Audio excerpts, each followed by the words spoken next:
আমি যেটা প্রথমেই বললাম, সব জায়গায় বলে আসছি যে যেখানেই ভূমিকম্প হোক, ঢাকা হবে সবচাইতে বেশি ক্ষতি।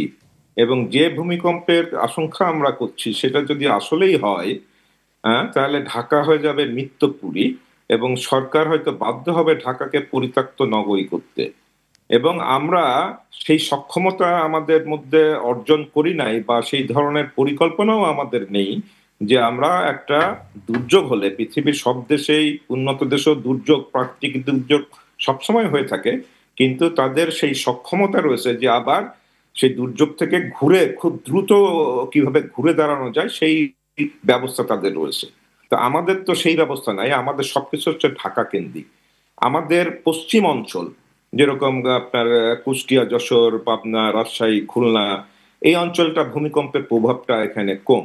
তো যেগুলা কি ইনস্টলেশন, আমাদের যেগুলো তথ্য ভান্ডার, যেরকম ব্যাংক আপনার সব অনলাইনে, আপনার এখন জমির দলিল টলিল সব অনলাইনে, এরকম আপনার ক্লাউড সিস্টেম গুলা যদি আমরা ওই পশ্চিম অঞ্চলে এগুলো রাখি, তাহলে আপনার, এবং কিছু জিনিস আপনার ওইদিকে যদি আমরা রাখি, হসপিটাল, অন্যান্য জিনিস যেখানে ভূমিকম্পের ক্ষতিটা ওখানে হবে না, তাহলে আমরা বড় একটা ভূমিকম্পে রাজধানী ঢাকা নষ্ট মানে ক্ষতিগ্রস্ত হলেও আমরা খুব দ্রুত ঘুরে দাঁড়াতে পারবো। এই চিন্তাটা আমাদেরকে করতে হবে, কেননা এটা চিন্তাটা তো করবেন। এবং পৃথিবীতে তো দেখা গেছে যে ভূমিকম্পের কারণে একটা দেশের রাজধানী পর্যন্ত সেখানে স্থানান্তরিত হয়েছে।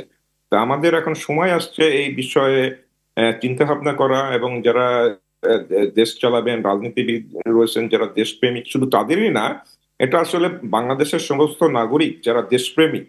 দেশপ্রেমিক বলতে আমি যেটা মিন করি সেটা হচ্ছে আমার উপর যে অর্পিত দায়িত্ব, আমি এটা কতটুকু সঠিকভাবে, সিনসিয়ারলি, অনেস্টলি এটা পালন করছি, এইখানেই হচ্ছে দেশপ্রেম।